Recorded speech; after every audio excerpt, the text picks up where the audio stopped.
Pera essa. Agora eu tô bem, tá certo. Tá bom.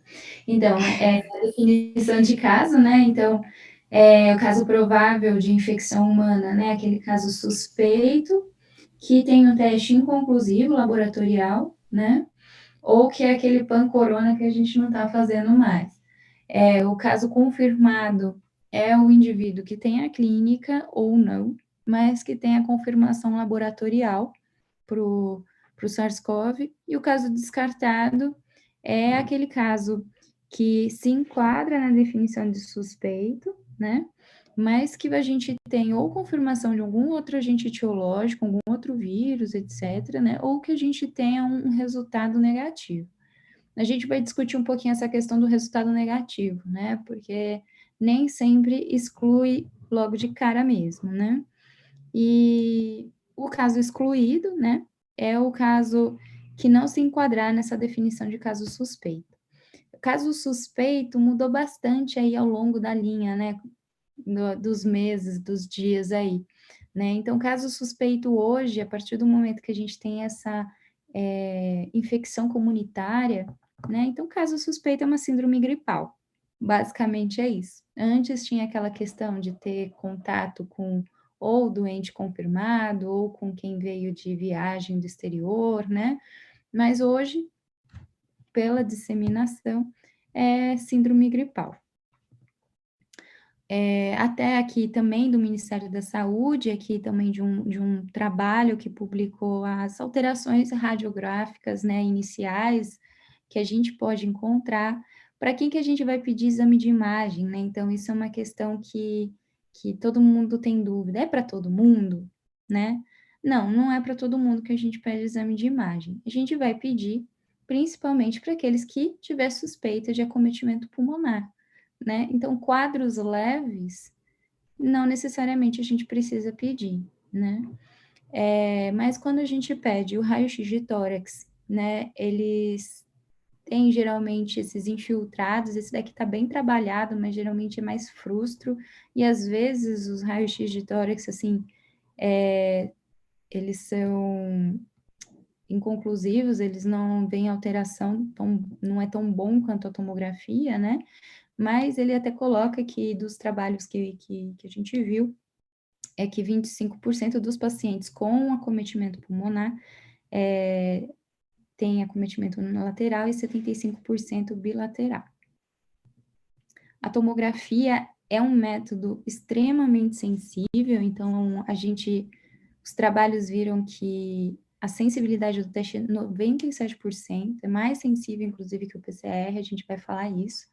Então, é muito difícil você ter um teste, um paciente que tenha manifestação do COVID, que não tenha essa alteração radiográfica, tomográfica, né? Inclusive os assintomáticos. Se você pega e tomografa, é muito raro você não ver alguma coisa. E a sensibilidade daqueles que têm sintomas de trato respiratório inferior é muito alta, de 97%. Né? E o que a gente vê? A toma ela é bem clássica, assim, né? Então a gente vê essas daí, elas estão bem demonstradas, né? No sentido de que a gente vê essas opacidades em vidro fosco, principalmente mais periféricas, né? Então, por mais que sejam mais leves, né? Essas opacidades periféricas acabam predominando. E os testes laboratoriais que a gente tem disponível, né? Isso daí que acho que é a grande dúvida de todo mundo. O que a gente tem hoje? A gente tem o PCR, a gente tem os testes sorológicos, né? Que aí se dividem em testes de anticorpos e testes de antígenos, que a gente acaba que não faz, né? A gente só está fazendo mesmo esses anticorpos e o PCR, que é o que a gente vai dar mais ênfase. PCR, então, para começar.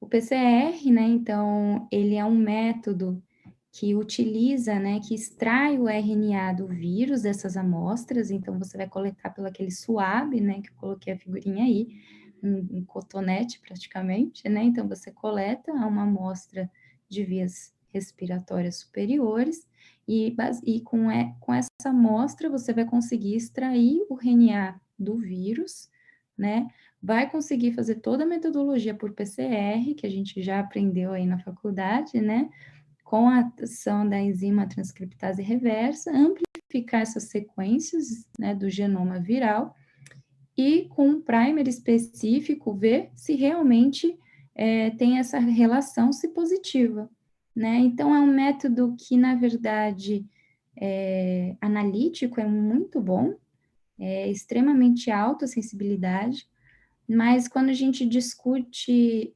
essa sensibilidade clínica, né? Então, ou seja, o teste é muito bom, mas para você chegar e fazer isso, então depende de como foi a coleta, né, de como foi o transporte desse material, do quanto você conseguiu coletar. Então, tudo isso acaba fazendo com que a qualidade clínica, né, do teste diminua um pouco, né? Mas, assim, de modo geral, o teste faz o quê? Ele identifica material genético viral na amostra.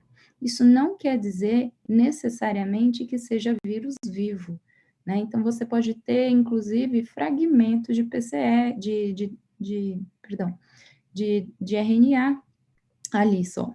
Não necessariamente aquilo lá é um vírus que está se replicando, tá? Então, o que a gente está vendo apenas, que vocês têm que ter noção, é que o PCR vê material genético, tá? E esse é o teste hoje, né, de referência aí para o SARS-CoV. A sensibilidade, é o que eu estava falando ali, né? Então, tem muitos fatores que interferem na sensibilidade do teste, na sensibilidade clínica, né? Tem uma série de variáveis aí que podem diminuir um pouquinho a sensibilidade. E o que a gente vê, e isso varia também, inclusive, da metodologia que é de cada laboratório. É por isso que eles têm que ser regulamentados e padronizados, né? Mas o que a gente viu que, de modo geral, nos trabalhos, não, essas sensibilidades, elas não ultrapassam 60%, 65%, né? Aí, o do JAMA, que foi um dos de maior repercussão, que ajudaram muito para a gente se basear aí, que dá para ter uma noção ali, você vê o suave nasal ali, que a sensibilidade do teste foi de 63%, né? O escarro, secreção traqueal, foi de 72%, o suave faríngeo, né, de 32%, nas fezes foi de 29%, no sangue bem baixo, né, então as pessoas também têm bastante dúvida se tem viremia no sangue, sensibilidade de 1%, foi realmente, e na urina zero, né, então assim, o pico, isso, né, também que nesse trabalho foi mostrado, é que o pico dessa sensibilidade, ou seja, para você ter esse desempenho que já não é tão excelente, né? Para você ter esse desempenho, teoricamente é o que a gente falou lá na patogênese, inclusive, que esse desempenho tem que ser no máximo pico de replicação, que seria por volta do terceiro, quarto dia de sintoma da pessoa.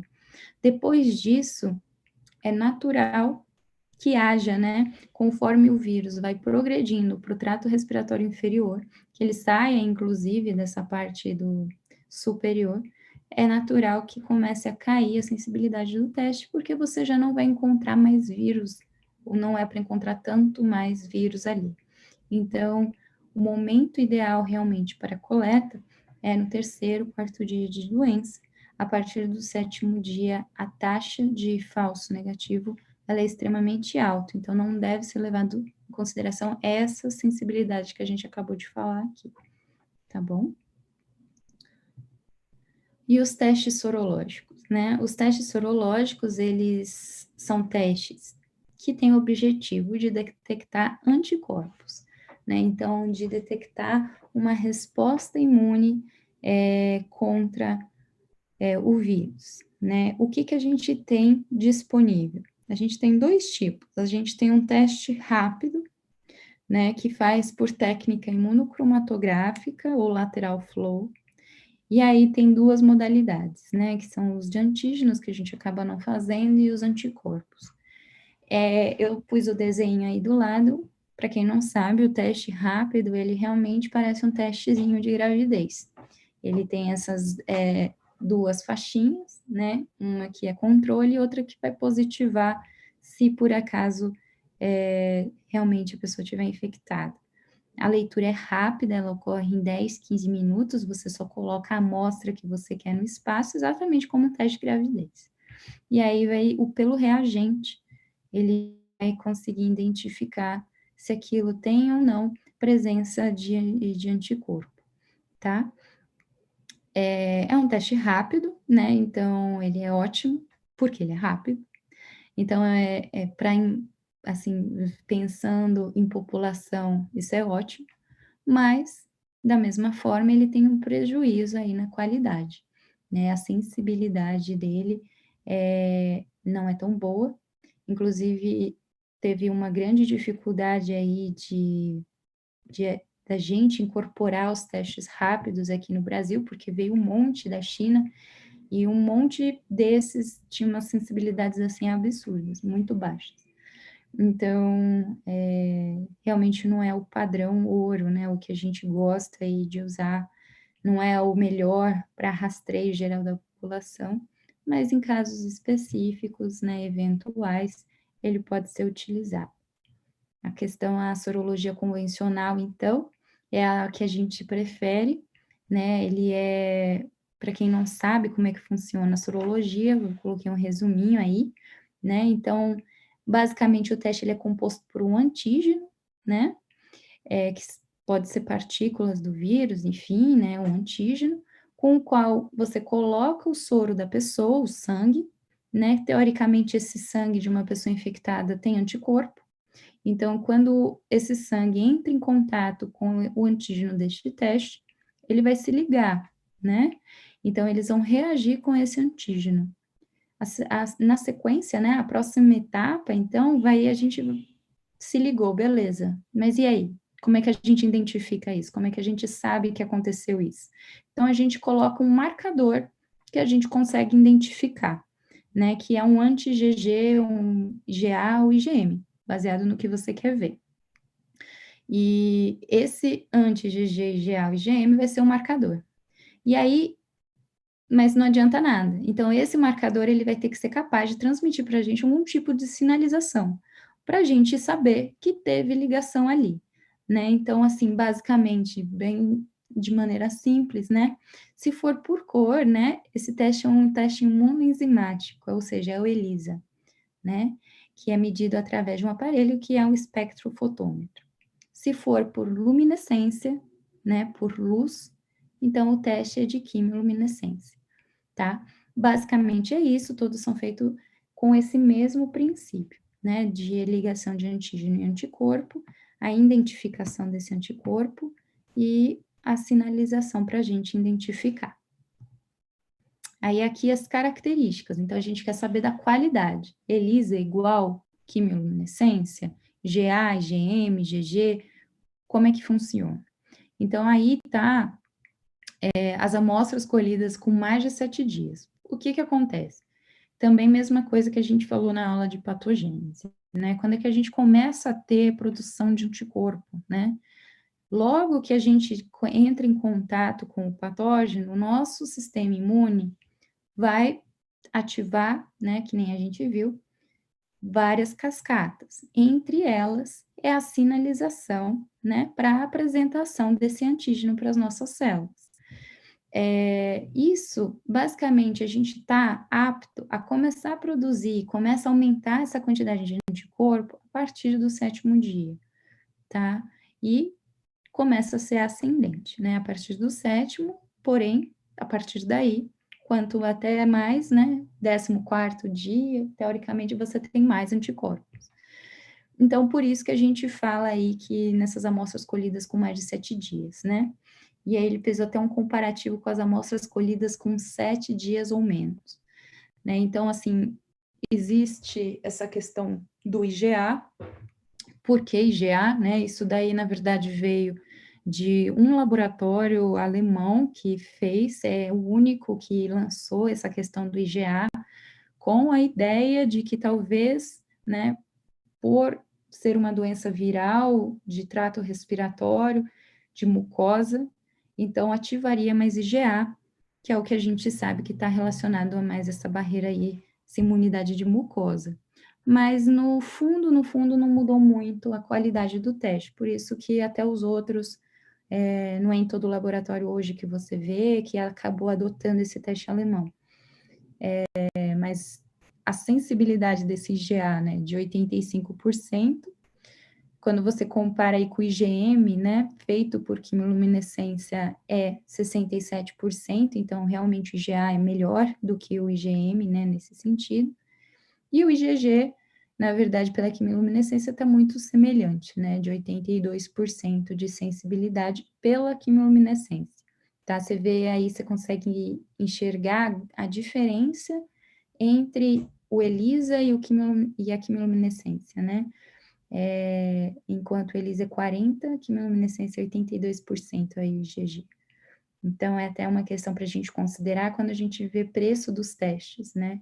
Às vezes a gente fica empolgado que tal lugar está mais barato, mas a gente antes tem que ver a metodologia desse teste, para a gente não quebrar a cara também, né? Quando aí você vê lá embaixo, no último, né? As amostras colhidas com 7 dias ou menos do início dos sintomas, você vê como cai a sensibilidade e a especificidade, né?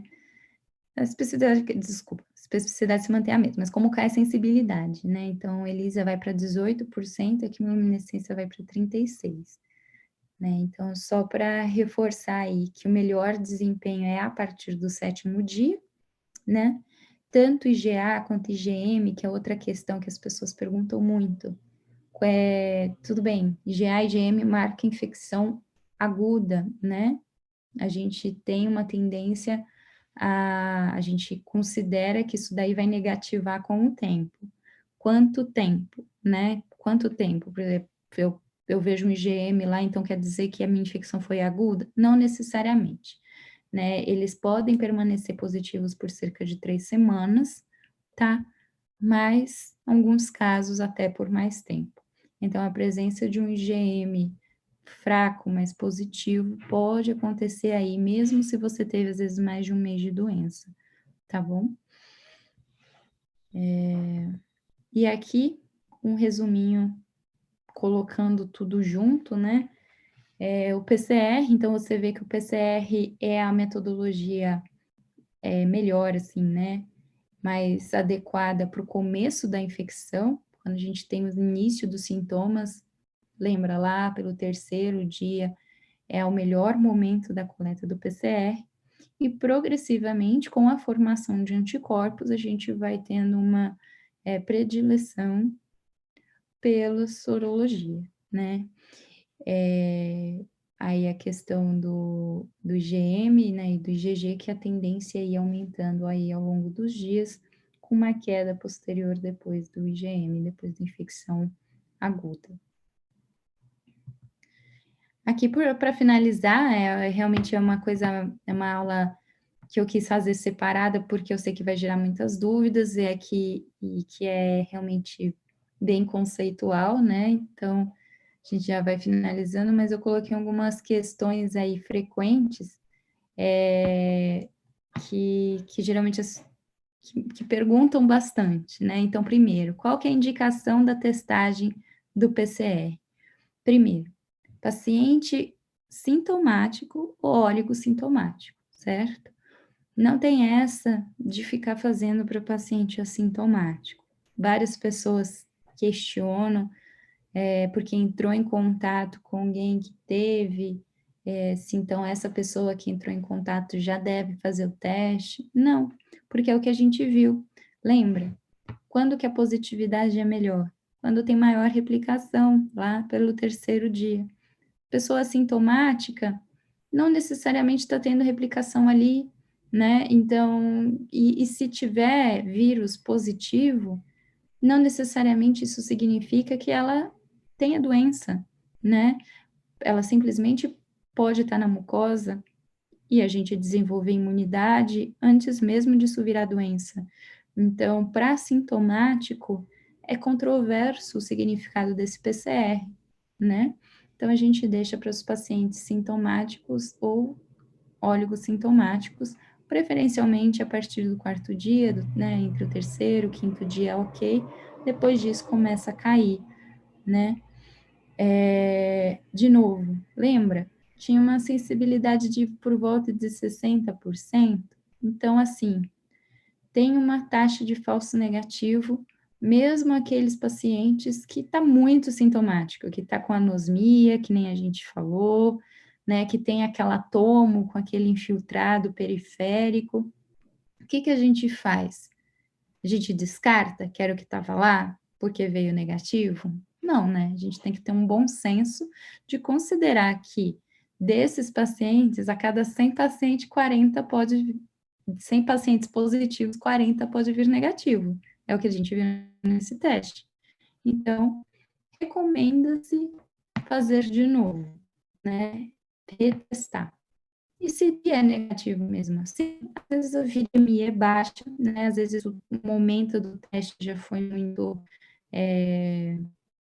já avançou muito, já não tem mais muita quantidade de DNA na amostra para conseguir detectar. Não necessariamente a gente descarta se for quadro clínico clássico, com imagem clássica, né? Mas assim, são casos específicos. Geralmente a gente repete o teste. E a indicação da sorologia. Então, a sorologia a gente preferencialmente faz a partir do 7º dia, né, que nem a gente viu, é quando a gente começa a ter um título elevado de anticorpos, né? O que que ela significa? Ela significa infecção? Não. A sorologia, então, ela vai significar o contato prévio e uma proteção imunológica, né? Então, assim, não necessariamente eu também obrigatoriamente preciso estar doente, né? Não, é aquilo que eu falei, às vezes eu sou um contato que ficou assintomático, a minha imunidade foi capaz simplesmente de criar proteção e às vezes eu nem desenvolvi doença. Então, não necessariamente significa que eu adoeci, mas que eu tive um contato, tá? E que eu estou protegido imunologicamente. Outra coisa que geralmente perguntam, e se vem uma discrepância, principalmente do IgA, que está vindo muito IgA isolado positivo com IgG negativo. O que que acontece, né? É um erro do teste, enfim, o que que a gente faz? A recomendação, quando é nesses casos, é repetir o teste 5 dias depois, para a gente ver se consegue ver uma soroconversão do IgG, porque pode demorar um pouquinho.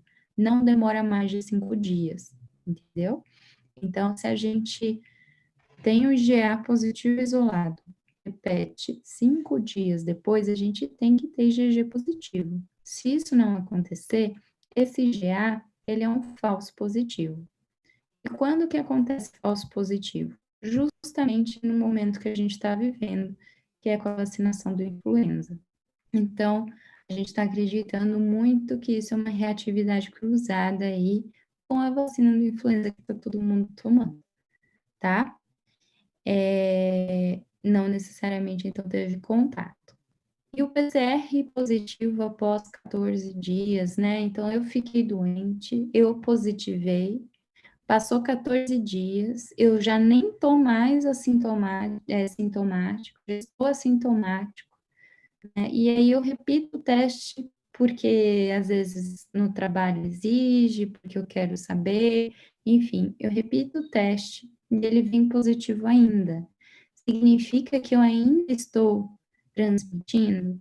Eu acho que essa é uma das questões assim mais polêmicas, né, que mais está tendo dúvida em todo mundo, porque isso tem acontecido com uma certa frequência. Mas o que a gente viu